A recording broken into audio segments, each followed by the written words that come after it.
Welcome to Utah. Since Mercedes launched the GLS 2006, in that time it was called GL, they sold more than 500,000 units of that car.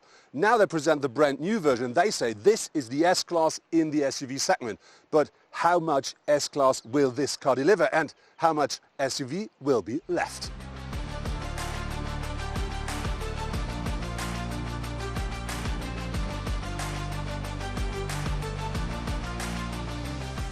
With a width of 1.95 m, the GLS from the front looks very solid, very massive. And very important is we have this upright, right big grille here at the front, combined with a big star, and that gives the car character and power. And important with our car, with the AMG line, we do have great big air intakes, loads of black for contrast, and that together really provides you with a unique look.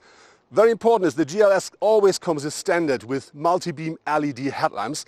And they do have a very special daytime running light. And that reminds me of the S-Class. And that should tell you, when you have that in the rearview mirror, here comes the top version of the Mercedes SUVs. Looking at the side of the car, the first thing you see how big it is, because that car now is 5.20 meters in length, and that means 77 mm longer than the predecessor. And the wheelbase also has been increased by 60 millimeters. That really delivers loads of extra space at the interior. But for me, the real eye-catcher on the side are these big rims, because now you can have the car with rims from 19 up to 23 inch, and that really gives you this look. The rest of the car looks very much like a Mercedes SUV should look like. You have the long hood with these power domes on the top. You have the big glass house. You do have very high, very muscular shoulders, and you do not find any lines at the side of the car. This is typical Mercedes design. When you look at the rest, we do have from the C-pillar here this big boot, this very, very massive shoulders, and then it just flows into the taillights. Looking at the rear of the GLS, which is one of my favorite views to the car, you really see the typical new look. The car is very solid and very massive. And one reason for this width is the part here, which looks slimmer. And the reason for that are the new splitted taillights with LED technology. And to make them so slim, they just put the reflector down here.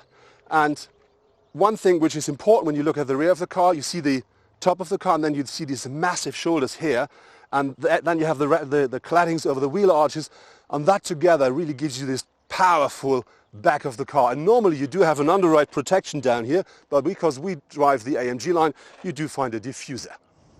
The first impression you get when you drive the GLS is that it's really extremely quiet inside of the car. You do hear a bit of the wheels, you do not hear any air. And what you do hear is the ventilation of the air condition if it's on. And that's nearly everything. There is a bit of the engine if you push the pedal a bit more, but this is just a very nice and smooth sound. So that car really, only because of the quietness in here, provides you with so much comfort while driving.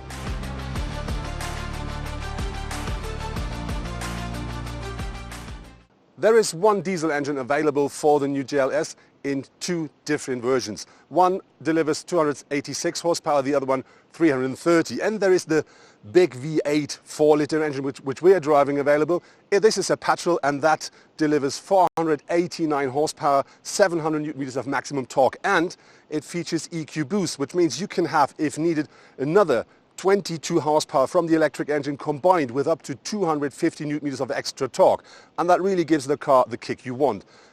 And for people outside of the EU, there is another petrol engine available, a smaller one, a 3-litre, and that then delivers 367 horsepower.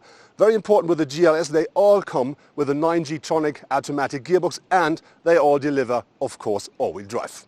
My car is featuring the V8 4-litre engine, and that provides you with loads of power, and that is then combined with a 9G-tronic automatic gearbox and the all-wheel drive. And so you can really drive the car quite dynamic if you want, even though it weighs about 2.5 tons. But I think more important with this engine is that you have so much power, and combined with this 9-speed automatic gearbox, the car just drives so smooth, so easy. You never have the feeling that I do not have enough power. You always know there is loads of it, but you don't need it. And that provides you with a very smooth, very easy drive, and this really is something you would expect from an S-Class. So next to me now is Stefanie Schmitz, Head of Project Development GLS. Stefanie, I have a question. You claim for your GLS that this is the S-Class under the SUV. But what makes the car the S-Class? What happens to the car to say, yes, this is it? So, especially in this car, we have all the features and all the adventures an S-Class delivers to a customer. So we have the comfort in the second seat row, we have the NVH niveau comparable to an S-Class, we have the luxury and all these stuff, and we are driving on the streets like we do in a limousine, not like in an SUV in former times. So, and in addition, this car is capable to be off-roading as well. And comparable to other SUVs in this segment, it's much better, to be honest. And when we talk about the interior and the space, what has changed there? So we have about 80 mil more space in the second seat row. We really dedicated to the second seat row to really give the passengers in the back seats much more comfort, much more flexibility, and additional new features and technologies also for the second seat row. And when we talk about driving off-road with that car, of course it is capable of a lot, but how did you manage to have these on-road qualities and these off-road capabilities? And even then, if you drive it off-road, it's still more smooth, more comfortable than most of the others. Yeah, and this is thanks to EABC, which really performs on-roading with road surface scan and all these stuff perfectly, and same as in off-road with an additional off-road application. It really makes the vehicle going up to the hills like a cat smoothing around. The GLS should be the S-Class of the SUVs, and to be this, of course, you have to find great materials, perfect craftsmanship in the car, and that, of course, the GLS delivers. But on top of this, it must be a modern car. And so the GLS comes as standard with MBUX, so the new Mercedes infotainment system, including voice control. And on top of this, it features two 12.3-inch screens in front of me. One is the touchscreen, one is the cockpit. And if you want, you can have the new Mercedes head-up display, which you may already know from the Mercedes GLE. And that really gives you the idea of having a widescreen monitor in front of you on the road. So that really is very nice to look at and very nice to drive with. And when you then look around with the materials, with the craftsmanship, with the very nice sound system, the car really delivers what you expect. And on top of this, you may find up to 11 USB ports to connect to your mobile devices. So really the modern environment you want. And so I could say, regarding to this is the S-Class of the SUVs. There is one feature that you can buy for the GLS, which is a augmented reality system for your sat-nav. And that then combines the view of the front camera with the information from the sat-nav. And that gives you extra information when you, for instance, have to turn left or right. So you will see some errors here, which are on top of the real life picture in front of you. And that is very helpful when you have to drive in a city where you don't know anything about the route, or if you're on a motorway and you do not know which lane should I take. And that really gives you a perfect idea of where you have to go when.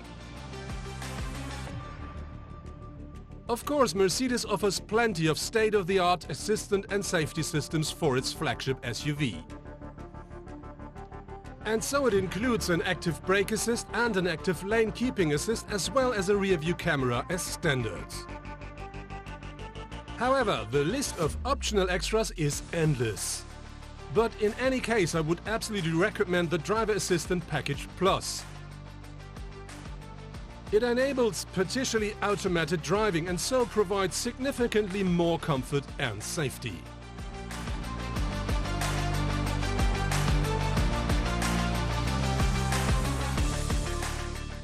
The GLS, of course, has to deliver loads of space, and this is what it does for the driver and co-driver. So I'm nearly 2 meters tall, and I do really sit very comfortably in the car, and I did not push the seat to the maximum rear position. So it's really loads of space here. And as you can see, I still have head space left. And then with the first row behind me, you can choose if you want a bench for 3 people or if you want to have the 2 single seats, and that without extra costs. And there you do really have the extra space regarding to the change in the wheelbase of the car. I think this is more than 80 millimeters more legroom down there. And behind that you can have the car as a 7-seater, so you do have space for another 2 people. And I think there is enough space for even 7 adults in the car, even for a longer trip. So I think that car really delivers the space you expect from such a big SUV. So now after a smooth and easy drive of the motorway, we arrived at the off-road track. And this is the reason why we changed cars, because I don't want to ruin that. I don't ruin the color, I don't want to ruin the rims. And this is why we take this one. Same engine, same amount of power, but if we do find some scratches afterwards, I wouldn't mind.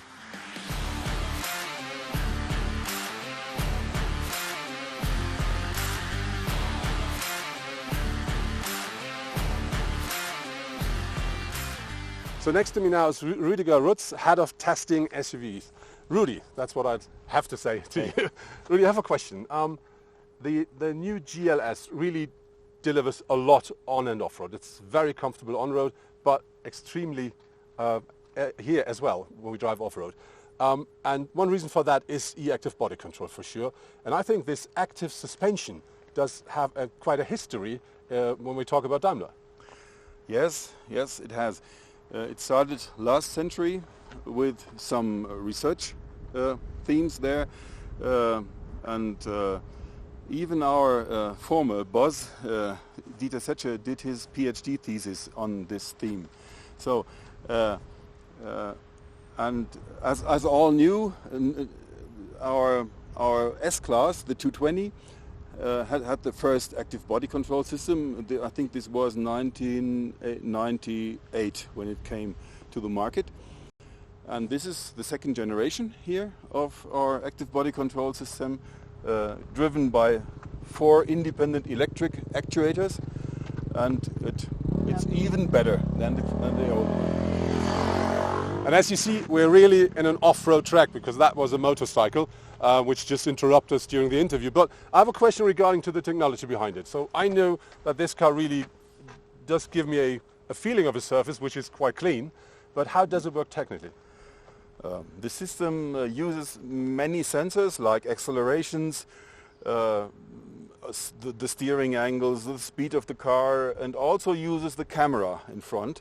With the stereo cam, it scans the surface and it gives it to the microcontroller, which controls all the 4 struts.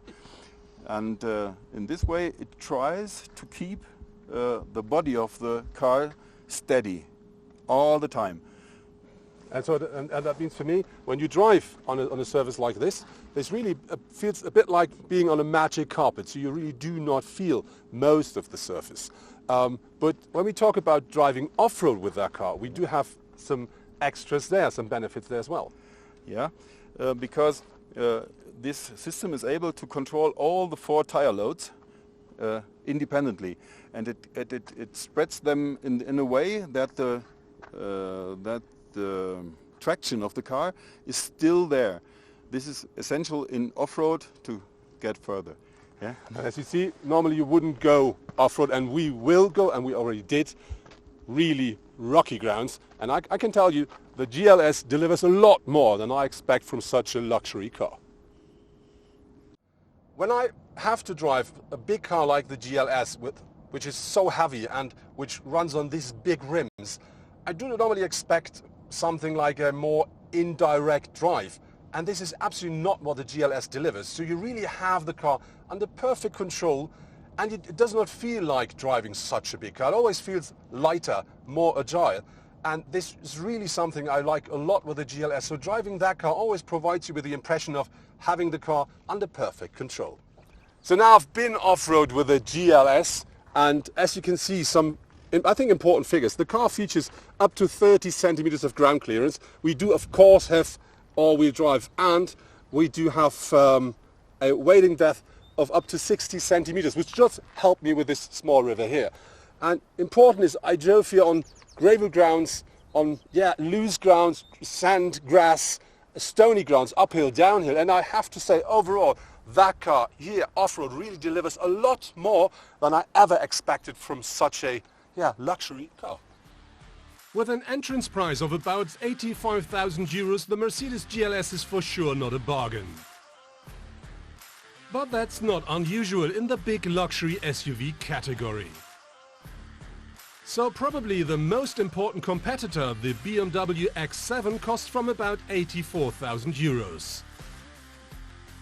And a Cadillac Escalade starts from over 114,000 euros in Germany.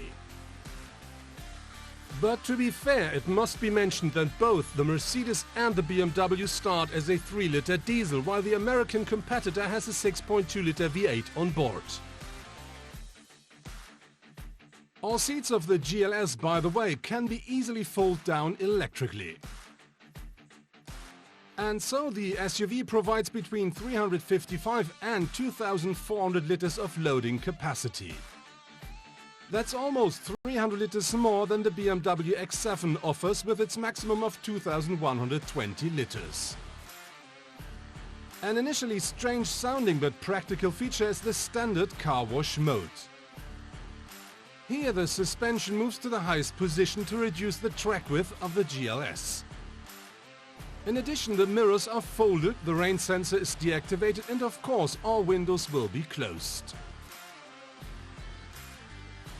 That was my test drive with the new Mercedes GLS. And Mercedes says this is the S-Class of the SUVs. And when you have driven the car and you have enjoyed the comfortable drive, all the modern technology, all the silence in the car and all the space, you know they do not lie. And when you then take a seat at the rear seats, you enjoy comfort and loads of space. So this is on top a perfect chauffeur limousine. The only downside of the car is the price, because the small diesel engine, so the V6 3-liter, starts in Germany a little bit above 85,000 euros. But I think this is what you have to pay if you want the S-Class of the SUVs.